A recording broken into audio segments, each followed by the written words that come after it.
Sure. So, I was asked a question about subgroups and auxiliaries, what the differences are between the two, and where they would be used, and why they would be used there.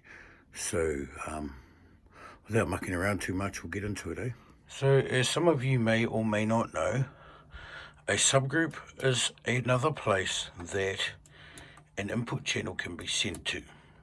For example, let's say I had some speakers hooked up to my left and right, and then on subgroups 1 and 2 I wanted a stereo feed of the inputs getting sent to, let's say, a live broadcasting session or something. So, we've got our drums over here, and we've got a bass there, and a keyboard, and a guitar, and a couple of vocals or whatever, right? Now, the show itself, the faders themselves, let's just assume that they sound great coming out of left and right.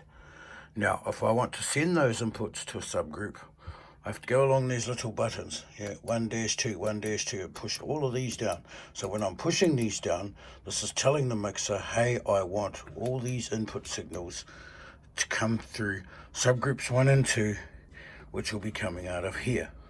Now, this is using them separately.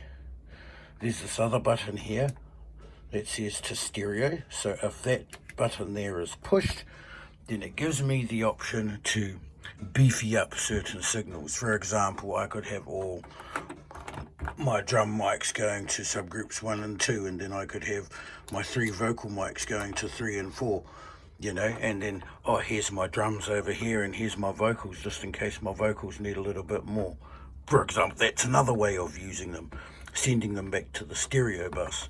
But what most people don't do with subgroups is utilize the outputs on the back of the console, which is where you would be able to send a separate feed of the inputs somewhere else, and another separate feed of the inputs somewhere else again, whether it be back into the stereo bus. It doesn't really matter if you're using the subgroup outputs. The downfall about using subgroups is that the signal that goes into the subgroup or comes out of the subgroup is going to be reliant on where these faders are sitting. So, for example, if you're mixing a live performance and your band is coming through here, and all your gains seem fine for the PA, so no one's getting pissed off, but you've got a live stream feed coming off the subgroup, and shit, my vocals are too loud, and you turn your vocals down. Effectively, you're turning the vocals down for not only your main mix, but your subgroup outputs, your subgroup mixes as well.